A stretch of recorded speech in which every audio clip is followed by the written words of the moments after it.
So now let's talk about calories. Calories are so very important, right? Basically, when I started doing Omad and I did so much research trying to figure out what was best for me, what were other people doing, how much how much did I really need to be diligent about my calories in and calories out and all of that.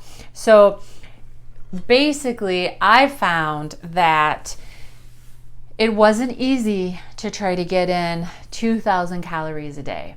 It really wasn't. I was barely able to do that. And I would say most days I did not do that. I still don't do that. And the reason I kind of talk about it past tense is because now I tend to do a lot of extended fasting along with my Omad. So obviously when I'm fasting, I don't get any calories. With the Omad, I basically have come to a point where I eat until I'm satisfied. And when I don't want any more food, I just stop. I don't stuff myself. I don't try to force down more calories than I feel comfortable with just for the sake of having more calories. But I definitely try to stay above 1,200. And that's really not a lot given that I am 6 foot tall. But I find that if I don't get in 1,200, then I'm not feeling well. So I don't want to feel like that. I want to feel good. I want to feel healthy. I want to feel vibrant and have all of the benefits of Omad and fasting and all of that. So I make sure that I do get in a good amount of calories. It's usually around 1,700 calories that I try to shoot for when I'm doing Omad. My meals would be nutritionally dense meals. Because I'm only eating once a day, I want to make sure that I'm getting a wide variety of vitamins and minerals that are important for my body.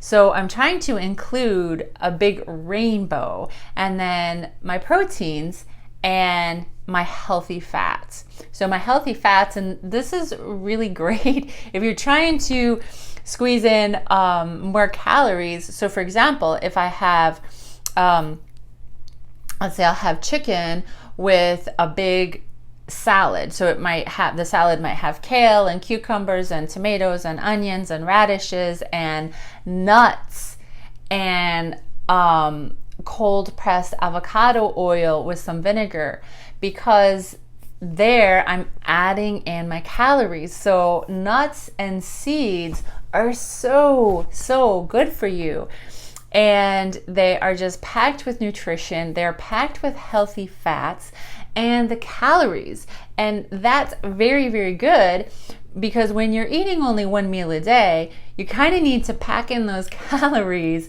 but again, without stuffing yourself or feeling like you're just not enjoying eating because it's now become too much of a hassle, trying to get in so many calories in one setting. So if all else fails, at the end of the meal, I might grab a teaspoon or two of unsweetened peanut butter, because I'm not allergic, obviously, and I love it, and that's dense calories right there.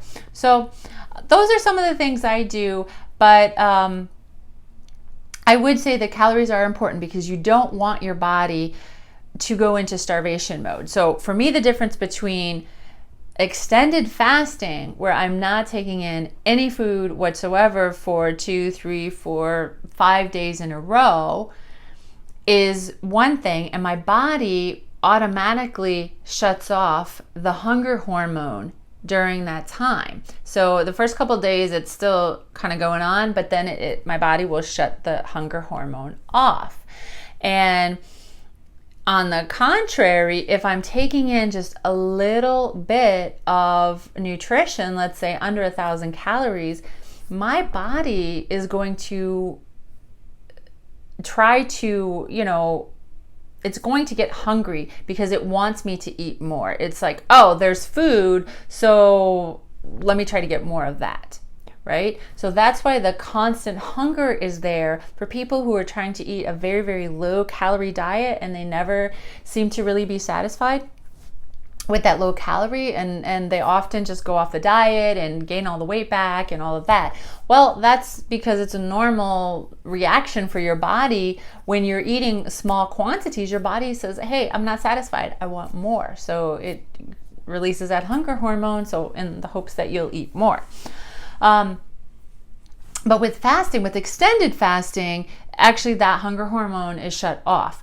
But with OMAD, we want to really eat a good amount of calories during our meal, because then that really shuts off. Your body feels satisfied. Then your body's busy digesting that big meal that it's had, and your body feels good. You will get tired after your OMAD, most likely. I did get tired in the beginning, but then when I kind of cut down the quantity of food I was eating, instead of trying to eat so much because, oh, I gotta meet my calorie content that I want, my calorie goal, adding in oils or peanut butter, things like that were higher calories, nuts and so forth. It just, my stomach didn't feel as full, so that it didn't make me tired and want to go to sleep in the afternoon. So that's a note about calories, and that's my experience and what I feel is definitely important to know when you're doing OMAD. So make sure you keep your calories up.